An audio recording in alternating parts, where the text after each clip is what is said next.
Hello and welcome to yet another video of Study Trails. In this video, we'll look at the storage classes for S3. Now, storage classes are really important because they can make a huge cost difference to your overall cost.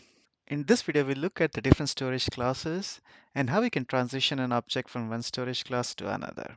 To start with, the table on your screen shows the different storage classes and we'll go through them. The first storage class is standard, and this is the most popular storage class. By default, this is where your object is stored. Use this for frequently accessed data, and it stores in all three ACs. Intelligent tiering is where by default the object gets stored into standard, and all objects that are not being accessed are moved to infrequently accessed storage.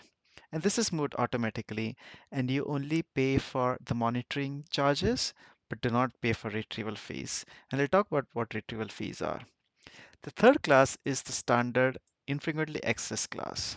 Now, this class is used for data that is long-lived and is not regularly accessed. However, there is a cost associated with it.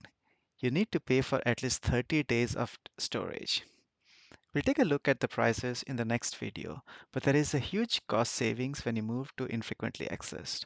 For example, if you have backups, then a good place for them would be infrequently accessed. Now, if you have data which is infrequently accessed but which you can recreate easily, then push them to one zone infrequently accessed. This storage class is stored only in a single AZ. So there is a risk if an AZ goes down, you lose that data.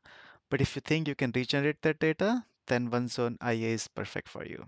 Now, both for standard IA and one zone IA, there is a minimum object size of 128 KB.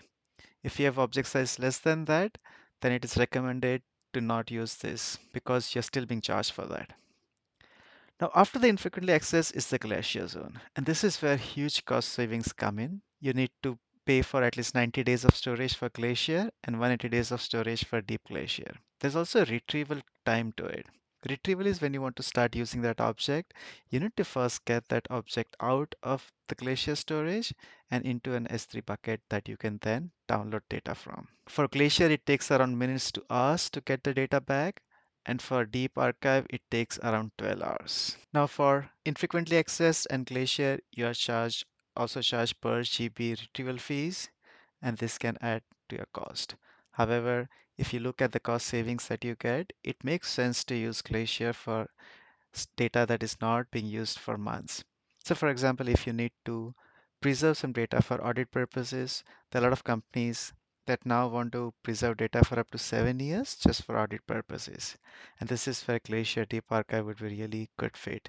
Now we'll take a look at the lifecycle policies. To create a lifecycle policy, go to the bucket and click on Management, and then click on Create Lifecycle Rule. Now I want to create a rule that will move all objects from standard to infrequently accessed after 45 days. So I use the lifecycle rule action, which is transition current version of objects between storage class. I want to move them to infrequently accessed after 45 days. And I also want to move them to Glacier after 90 days. Now I see a warning that if you're transitioning small objects, your cost will increase. I'm fine with that for now. So this is how the rule looks like. On day 0, the objects are uploaded. On day 45, they are transitioned to IA. And on day 90, they are transitioned to Glacier. However, I want to make sure that I only transition objects in my folder.